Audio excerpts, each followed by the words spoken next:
मैं आज स्पेशली आपसे इसलिए बात कर रहा हूं क्योंकि हमारा जो दक्षिण और पूर्व भारत का दौरा हुआ उसके बारे में बताना चाहता हूं।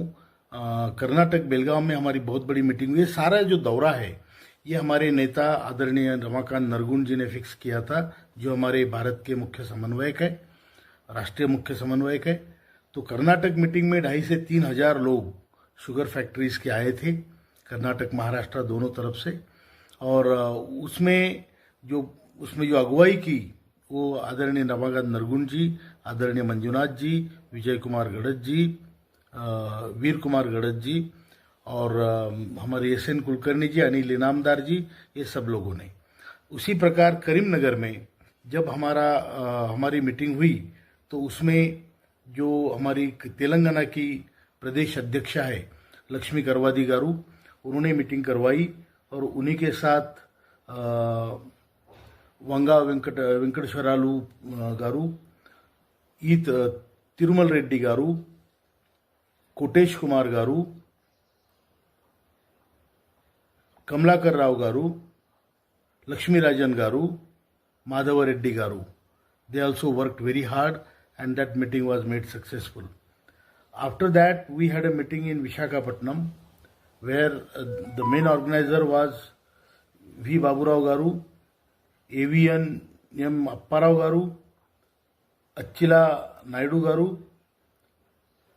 VVN आचार्यलू गारू, ये इन लोगों ने की। और उसी प्रकार बंगाल में उसके बाद हमारी मीटिंग हुई भुवनेश्वर में। भुवनेश्वर में जो मीटिंग हुई उसमें द मेन हमारे जो भुवनेश्वर के स्टेट प्रेसिडेंट है संजय रथ जी, उन्हीं के साथ माधव मल्लिक जी, केसी सुबुद्धि जी और प्रशांत कुमार सतपति जी, ये सब लोगों ने बहुत मेहनत की है। बंगाल में जो मीटिंग हुई तो हमारे बंगाल राज्य के अध्यक्ष आदरणीय तपन दत्ता जी, उन्हीं के साथ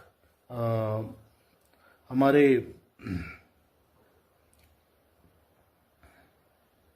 अमय कुमार दास जी, राजन शाह जी, सैबल घोष जी और निशिकांत विश्वास जी।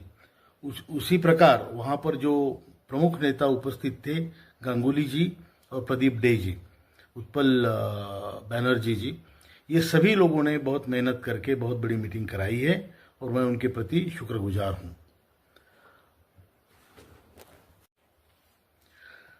इसी के साथ मैं एक और चीज जोड़ना चाहता हूं। जो हमारी केंद्रीय टीम जिन्होंने मेरे साथ ट्रैवल किया है, मैं उनका बहुत बड़ा शुक्रगुजार हूं।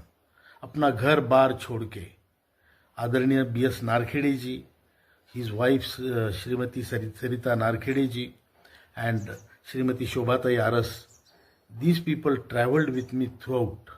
Also Manjunath ji traveled for some time. And believe me, in these 7-8 days, the travel was the continuous, the vehicle was running for 90 hours. And these people actually bared with it and they had a full support. I am very thankful to them. Thank you, sir. Thank you, ma'am. Thank you. ನಮಸ್ಕಾರ.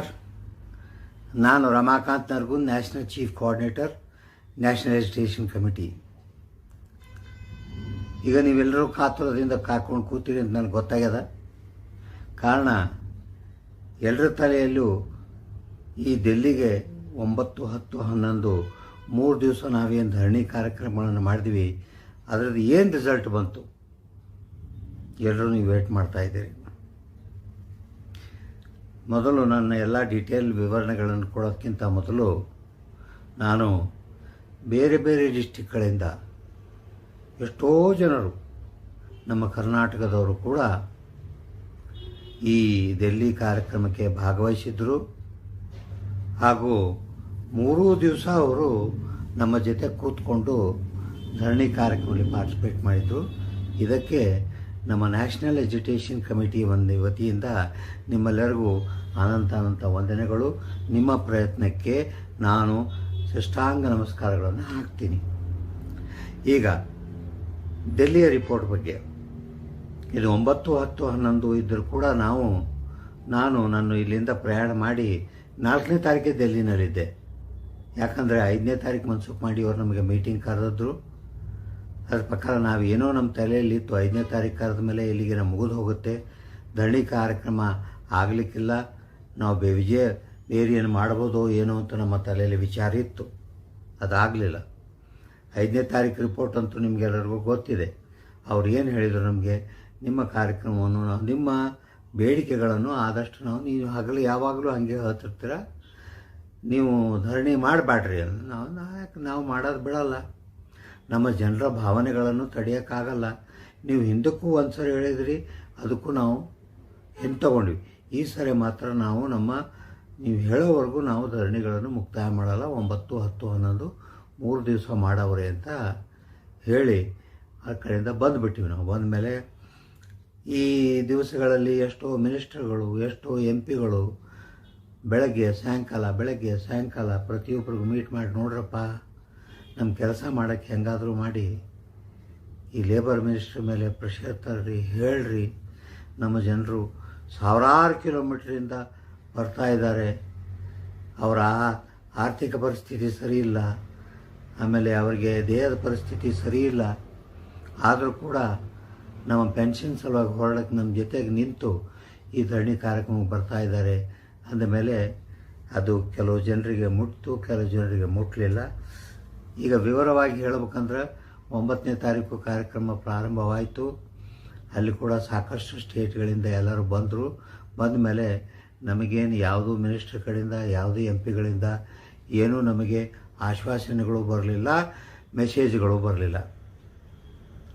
ಮತ್ತು 10ನೇ ತಾರೀಕು ಪ್ರಾರಂಭವಾಯಿತು. 10ನೇ ತಾರೀಕು ಪ್ರಾರಂಭವಾದ ಮೇಲೆ ಬೆಳಗ್ಗಿನ ದಿವಸನೇ ನಾವು ಒಂದು ಮೆಂಬರ್ ಆಫ್ ದ ಪಾರ್ಲಿಮೆಂಟು ಕೋಲ್ಹಾಪುರ್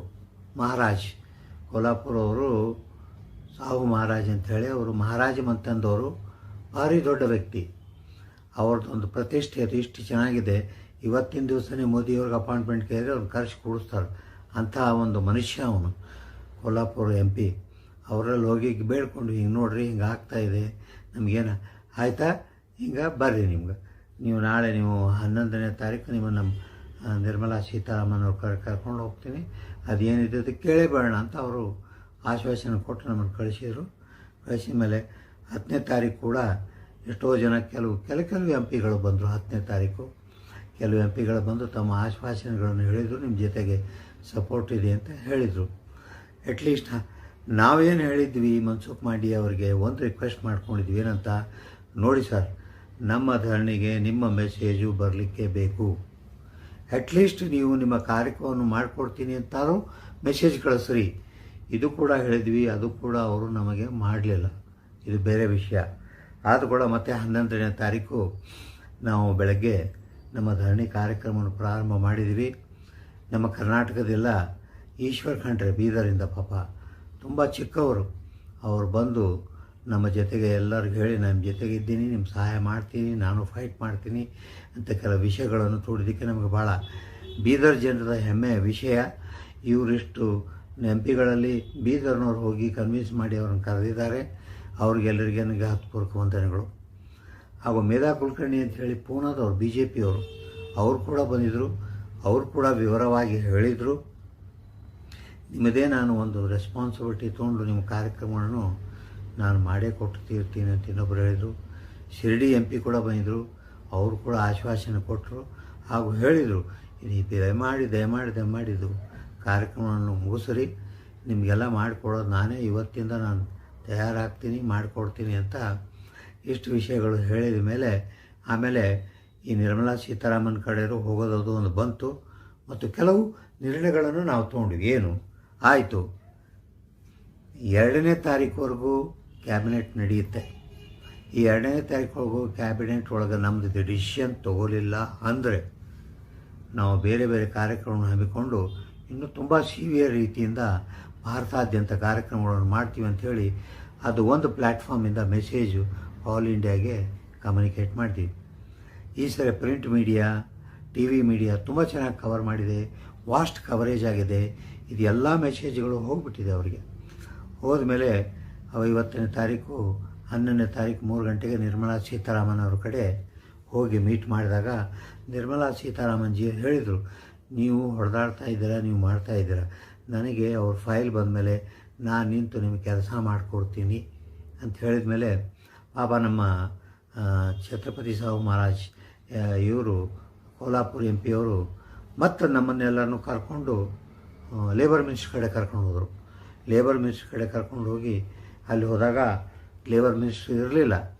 ಅವ್ರನ್ನ PN ಕರೆದು, ಪಾಪ MP ನನ್ನ ಅಪಾಯಿಂಟ್ಮೆಂಟ್ ಬರ್ಕೊ, ನೀವು ನಾಳೆ ಬೆಳಗ್ಗೆ ನಾನು ಬರ್ತಾಯಿದ್ದೀನಿ, ಅಪಾಯಿಂಟ್ಮೆಂಟ್ ಬರ್ಕೊ ಅಂಥೇಳಿ ಅವ್ರಿಗೆ ಅಪಾಯಿಂಟ್ಮೆಂಟ್ ಬರೆಸಿ ವಾಪಸ್ ಬಂದ ಮೇಲೆ ಇವತ್ತು ಬೆಳಗ್ಗಿಂದು ಫ್ರೆಶ್ ನ್ಯೂಸ್ ಏನು ಹೇಳಬೇಕಂದ್ರೆ, ಲೇಬರ್ ಮಿನಿಸ್ಟ್ರಿ ಡಿಪಾರ್ಟ್ಮೆಂಟಿಂದ ನಮ್ಮ ನಾಯಕರಿಗೆ ಅಲ್ಲಿಂದ ಫೋನ್ ಬಂತು.